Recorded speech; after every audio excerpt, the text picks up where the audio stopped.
The Illinois Fighting Illini, they got a nice luxury travel experience on their way to Big Ten Media Days. You see Terrence Shannon getting on the private jet on the way up to Minneapolis, where we are gathered here to preview the season. And Terrence Shannon, Coleman Hawkins, and Coach Brad Underwood joining me now. A nice, easy trip up here for you guys?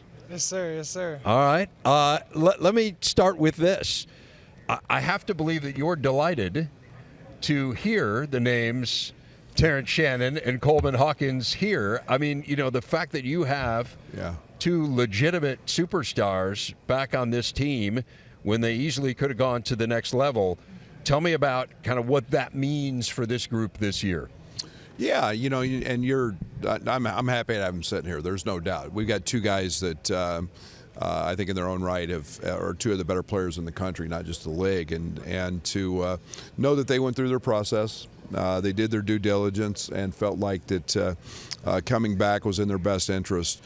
Can really kind of springboard both of them, I think, off the seasons they had last year where they both grew. Terrence's case, he was new to our program. Coleman's now an old hat. He's in his fourth season with us. So they can really blossom and really now put themselves in leadership roles. So I'm really excited about that. Tell me about the feedback that each one of you got as you went through the process and what ultimately swayed you to return. Terrence, why don't we start with you? The feedback I got good feedback.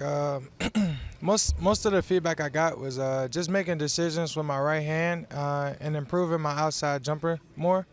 And that's something that just comes with working, and that's something that we do at Illinois, and I was okay with that. So I felt real comfortable with coming back and putting myself in a better position. How about you, Coleman? Yeah, I was getting some great feedback as well. You know, things like, you know, teams want to see me shoot the ball more. You know, I'm a little passive at times. You know, they question whether or not, you know, if I'm being passive or, you know, not necessarily afraid to shoot the ball, but, you know, not willing to shoot the ball. So I think that's a big thing for me is just improving my three-point percentage. And then there's also just a lot of things that go into it that people don't necessarily think about, you know, what type of contracts, you know, your living situation.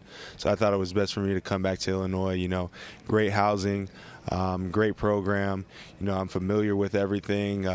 So I think it's just kind of a mature decision for me to come back to school. To what extent did you guys talk to one another about your decisions?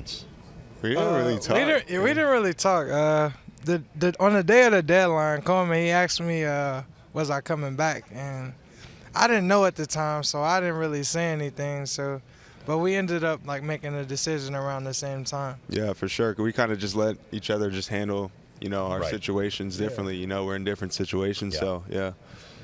Tell me about the trip to Spain this summer. Like, how did that help this team evolve, and what did you learn about your group? Yeah, it was a great trip, first of all. I think it was more about the 10 practices, then the team bonding that went with that. And you can do that in a little bit of a relaxed atmosphere.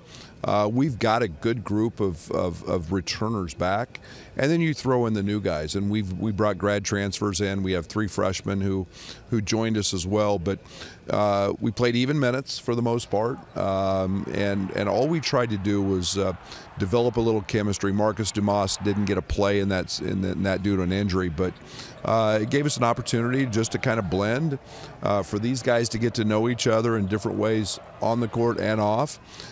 Just a fantastic trip. We had a lot of fun and really a positive trip for us. We were talking a little bit at the outset of our show, guys, just with the analysts on the desk, about how the world has changed here in college athletics because you do have so many new faces, and chemistry becomes such an important part of how do you create chemistry quickly, right? Mm-hmm. You need to do that. It's different. It's an accelerated process than where it used to be.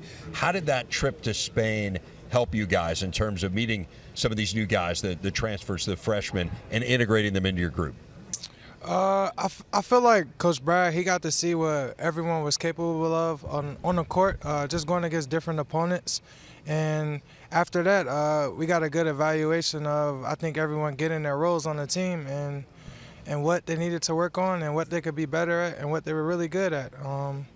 But I think just going off that, we got a lot of what we needed to know from Spain, and we continue to go from there and get better. How important is kind of the off-the-court stuff, Coleman, to developing that? In other words, just hanging out together, spending time together, getting to know one another on a different level. Can that help you on the court? Yeah, I think it definitely can help. But I think the biggest thing is understanding our common goal, and everyone's all on the same page, and that was kind of like a day one thing. What we determined as a group, what our common goal was, and I talked to Marcus during the draft process, and just getting feedback from him, and he mentioned to me what he wanted to do was win. Quincy wants to win, Justin wants to win, and they've all been a part of their own success. But when it comes to off the court things, everybody has their own thing that they do. But it's still important to take part and kind of hang out and get a feel for everybody. But I think it's pretty easy when you have one common goal, and that is to win. So outside shooting was a bit of an issue with this team last year. How do you feel like you've addressed that this year? Well, I hope better shots. Okay. How much of it was shot selection versus how much of it was just shots not falling? Yeah, Dave, I think one of the things that we've talked a lot about, 42% of our shots last year were threes. Okay.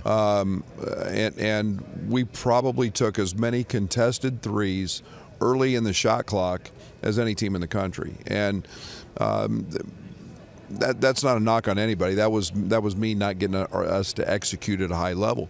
We had guys who could make them.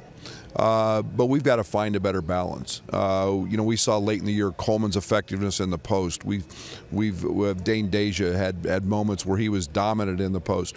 We've got to find that balance. We've got guys who can really drive it. Terrence being one of those guys, and the guys we've added. Are we a better shooting team? Yes, absolutely. Getting Luke Goody back, a career 40+% three-point shooter. Marcus DeMosk, a very, very good shooter. Quincy Guerrier made 55 last year at Oregon. Justin Harmon's a high 30% three-point shooter. So, let alone Draven Gibbs, Lawhorn, a freshman for us. So, we've addressed it, but I think it's more about the shots and the shot selection we take and getting the right guys shooting them. All right. Looking forward to seeing how it all comes together for the Illini. Thanks a lot, guys. Really appreciate your time. Thanks, Dave.